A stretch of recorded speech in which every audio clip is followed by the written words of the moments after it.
Life is all about challenges. Life में हमें हर दिन हर पल एक नए चैलेंजेस को फेस करना पड़ता है। अगर आप एनपीडी पर्सनालिटी वाले लोगों के साथ डील कर रहे हैं तो आप एक रोलर कोस्टर पर सवार हैं। मैं रुचिका, एक twin flame and relationship coach, अपने चैनल खैब्स पे आप सभी का स्वागत करती हूँ। अगर आपने अभी तक मेरे वीडियो को लाइक एंड सब्सक्राइब नहीं किया है तो प्लीज़ सब्सक्राइब करें।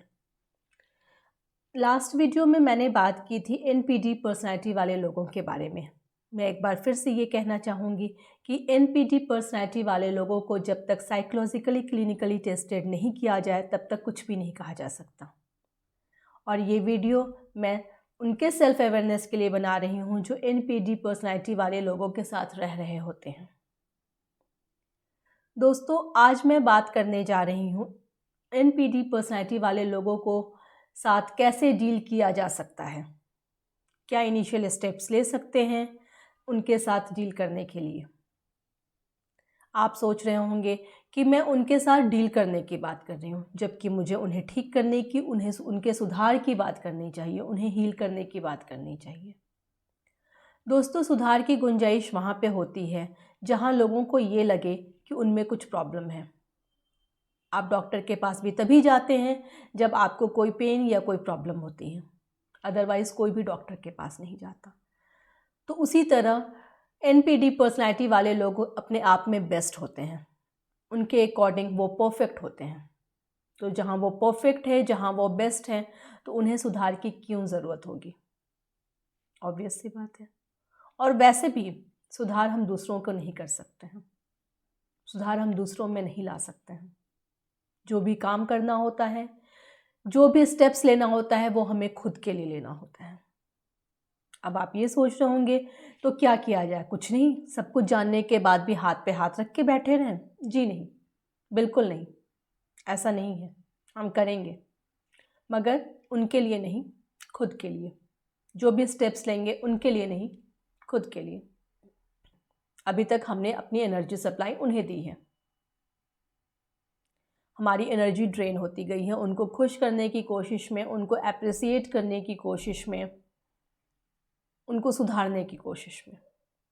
तो सबसे पहले हमें अपनी एनर्जी को सेव करना है।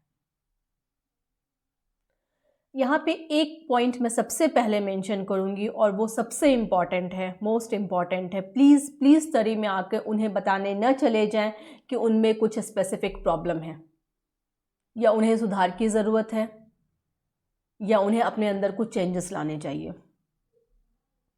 ये बिल्कुल वर्क नहीं करेगा, इससे आपकी प्रॉब्लम्स और बढ़ सकती है। ऐसा भी हो सकता है कि वो आपको ही प्रूव कर दे कि आप में कुछ प्रॉब्लम है, सुधार की ज़रूरत आपको है, और आप वापस से फिर से डिप्रेस हो जाएंगे। तो प्लीज़ प्लीज़ उन्हें जाके ना बताएं। अब मैं अपने पॉइंट स्टार्ट कर रही हूँ। प्लीज़ आप इनको एज अ इनिशियल स्टेप्स माने और आप इनको ले सकते हैं। It will must change in your life. First point, don't try to let that person realise. उस पर्सन को बिल्कुल रियलाइज़ ना करवाएं, जैसा मैंने अभी अभी आपसे कहा कि उनमें कुछ सुधार की ज़रूरत है। उनको सुधारने में, उनको सुधारने की कोशिश करने में प्लीज़ अपनी एनर्जी ड्रेन ना करें। Second, no argument and discussion. NPD personality वाले आर्ग्यूमेंट प्लीजिंग होते हैं। उन्हें पता होता है कि जीत उनकी ही होगी, चाहे कोई भी आर्गुमेंट हो, चाहे वो गलत हो या सही हो। एप्रिसिएशन उन्हें ही मिलेगा, वैलिडेशन उन्हें ही मिलेगा। तो उन्हें आर्ग्यूमेंट में बड़ा मज़ा आता है। उनके साथ किसी भी आर्ग्यूमेंट, किसी भी डिस्कशन में ना फंसे। अपनी बात को स्मॉल टॉक पे ख़त्म करने की कोशिश करें। हाँ, ना, ओके, ठीक है, that's it. Third, try to make distance slowly slowly. धीरे धीरे उनके साथ डिस्टेंस बनाने की कोशिश करें। आई नो, जो एक छत के नीचे रहते हैं उनके लिए बहुत मुश्किल है, बट कोई ऑप्शन नहीं है। और आप ये अचानक से ना करें। अगर आप ऐसे कोई चेंजेस अचानक से करेंगे तो वो उसको ऑब्जर्व करना शुरू कर देंगे और आपके लिए मुश्किल बन जाएगी। तो धीरे धीरे अपने स्टेप्स लेते रहें और धीरे धीरे उनके साथ डिस्टेंस बनाने की कोशिश करें। जो काफ़ी इमोशनल हैं उनके लिए बहुत ज़्यादा ज़रूरी है। Next, deal with your fear. डर हमारा वीकनेस होता है। एक बार के लिए अपने डर को उठा के साइड में कर दें, चाहे वो डर किसी का भी हो, बच्चों का, पेरेंट्स का, सोसाइटी का, लोग क्या कहेंगे। एक्चुअली हमारी अपब्रिंगिंग ही ऐसी होती है, हम डर के साथ ही बड़े होते हैं। तो अपने इस डर को एक बार के लिए साइड में कर दें। आई नो जो जॉब करते हैं उनके लिए बहुत मुश्किल है अगर उनके बॉस या उनके सीनियर कलीग एनपीडी पर्सनैलिटी वाले हैं। वो अपने लिए कोई भी ऑप्शन ढूंढें, बट एक बार के लिए अपने डर को उठा के साइड में कर दें और उस पर काम करना शुरू करें। Next, know your worth and work on it. अपनी इम्पोर्टेंस पहचानें, अपने आप को जानें, आपकी क्या पोटेंशियल है उसे जानें और उस पर काम करना शुरू करें। जो हाउसवाइफ्स हैं, जॉब नहीं करती हैं, उन्हें समझ में नहीं आएगा कि स्टार्ट कहाँ से करें, तो वो मेरा नो योर वर्थ वाला वीडियो देख सकते हैं कार्ड से। उसमें कुछ टिप्स मेंशन है, आप उसकी हेल्प ले सकते हैं। Next, make your self financially strong. Financially बहुत इंपॉर्टेंट होता है खुद को स्ट्रांग बनाना। एनपीडी पर्सनैलिटी वाले को अपने कंपेनियन को अपने ऊपर डिपेंडेंट करने में मज़ा आता है। उनको लगता है कि वो उनके ऊपर डिपेंडेंट होंगे, फाइनेंशियली डिपेंडेंट होंगे, तो वो कहीं और नहीं जा सकते हैं, और ये बात सही भी है। तो धीरे धीरे खुद को फाइनेंशियली इंडिपेंडेंट बनाए। कई बार ऐसा भी सिचुएशन आया है कि हस्बैंड अर्निंग है, वाइफ एनपीडी पर्सनैलिटी की है और हाउस वाइफ हों, तो भी वो अपने हस्बैंड को खुद के ऊपर डिपेंडेंट बना के रखती हैं। उनके बैंक स्टेटमेंट्स, उनकी सारी अर्निंग डिटेल्स वाइफ्स के पास होती है। अगर ऐसे किसी सिचुएशन में आप हैं तो प्लीज़ उससे बाहर निकलें। Next, superficial relation. अपने रिलेशन को सुपरफिशियली बना के रखें। आई नो ये बहुत मुश्किल है, स्पेशली एम्पैथ्स, INFJs के लिए, हम जैसे लोगों के लिए, मगर इसके अलावा कोई ऑप्शन नहीं है। अगर आप उनसे बहुत इमोशनली अटैच होंगे तो आपको इन सारे टॉपिक्स, इन सारे पॉइंट्स पे काम करना बहुत मुश्किल हो जाएगा। तो प्लीज़ अपने रिलेशन को सुपरफिशियली बना के रखें, ऊपर ऊपर से रखें। Next, move yourself towards yoga and meditation. आप सोच रहे होंगे मैं तो खुद पे काम करने की बात कर रही हूँ, इसमें योगा एंड मेडिटेशन क्या हेल्प करेगा। योगा एंड मेडिटेशन हमारे वाइब्रेशन, हमारी फ्रिक्वेंसी को इंक्रीज़ करने में हेल्प करता है। अभी तक 6 महीने, साल, 2 साल, 5 साल, 10 साल, 20 साल, जितने भी साल आप इस एनपीडी पर्सनैलिटी वाले के साथ आपने बिताया है, आपकी एनर्जी ड्रेन होती चली गई है और उनकी एनर्जी हाई। तो आपको खुद अब अपनी एनर्जी को बूस्टअप करना है। आपकी एनर्जी को बूस्टअप करने में योगा एंड मेडिटेशन आपको हेल्प करेगा। आपको पीस भी मिलेगा और आप हाई फ्रिक्वेंसी में भी चले जाएंगे। अपनी एनर्जी लेवल को हाई करने के लिए प्लीज़ योगा एंड मेडिटेशन की हेल्प लें। आपके घर के आसपास कोई भी योगा मेडिटेशन क्लासेस चलते होंगे, आप उनको भी ज्वाइन कर सकते हैं। Next, keep your life in secret. अपनी लाइफ को सीक्रेट रखें।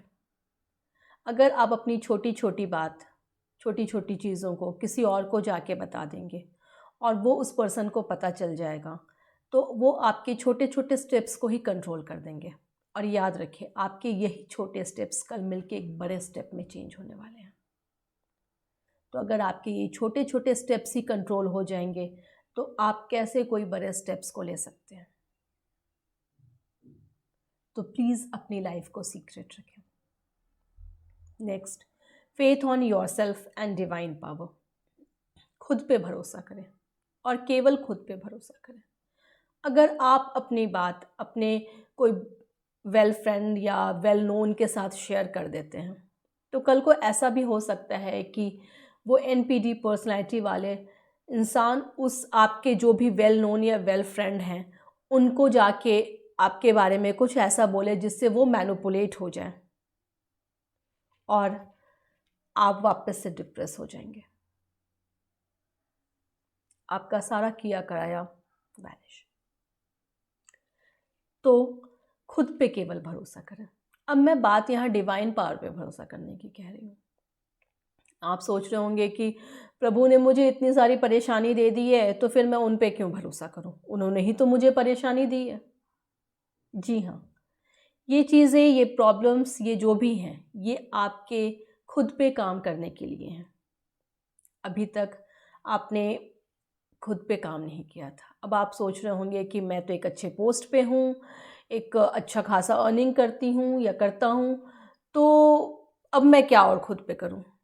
खुद को जाने, खुद के अंदर जो छुपी हुई पोटेंशियल्स है उनको बाहर निकालें।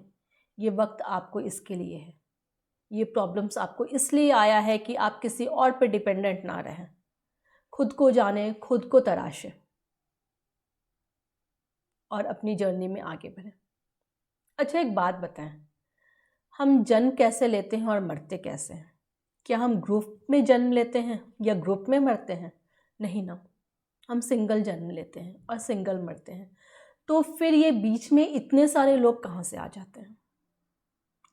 बीच में फिर हम एक दूसरे पर डिपेंडेंट क्यों हो जाते हैं? याद रखिए, हमारी जर्नी खुद की जर्नी है। सबकी जर्नी अलग होती है, सबकी चैलेंजेस अलग होते हैं। मेरी जर्नी अलग है, आपकी जर्नी अलग होगी। आपके साथ वाले लोगों के चैलेंजेस अलग हैं, आपके चैलेंजेस अलग होंगे। तो जब हमें जर्नी अकेले जीनी है तो हमारे चैलेंजेस अकेले ही हमें उन्हें फेस करना है। तो हम खुद के बारे में इतना तो सोच ही सकते हैं और खुद को तराशने का जो ये मौका मिला है उसको यूज़ कर सकते हैं। अब तो ये हुई बात एनपीडी पर्सनैलिटी वाले लोगों के साथ डील करने की। एक बात मैं यहाँ पर और मेंशन करना चाहूँगी, एनपीडी पर्सनैलिटी वाले लोगों को पर्सनली किसी से दुश्मनी नहीं होती। उन्हें पता ही नहीं होता कि वो सबके साथ क्या कर रहे हैं, तो इसलिए हम उन्हें कुछ ब्लेम नहीं कर सकते हैं। अब एक प्रॉब्लम ये है कि हमें एक्चुअली बचपन से ये अपब्रिंगिंग मिलती है कि हमें एडजस्टमेंट करना है,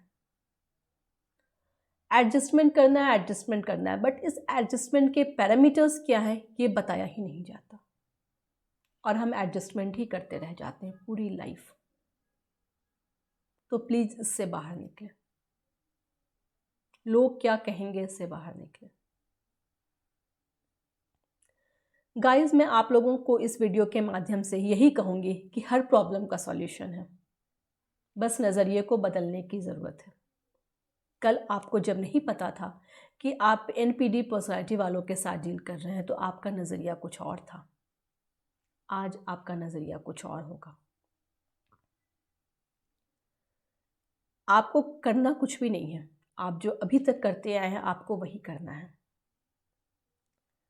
अभी तक आपने अप्रिसिएशन किया, वैलिडेशन दिया, प्यार किया, रेस्पेक्ट दिया, मगर दूसरों को। अब आपको ये करना है मगर खुद के साथ। अप्रिशिएट कीजिए मगर खुद को, प्यार कीजिए मगर खुद से, वैलिडेट कीजिए मगर खुद को, रेस्पेक्ट दीजिए मगर खुद को। ये टाइम हमें खुद को तराशने के लिए मिला है, ये वक्त हमारा है। हीरा को भी तराशा जाता है तभी वो चमकता है। आपको भी तराशना है, खुद से खुद को तराशना है। खुद को जानिए, खुद को पहचानिए। ये सफ़र आपका खुद का है। तो start your journey. All the best. Merry Christmas and a happy new year. Take care and bye bye.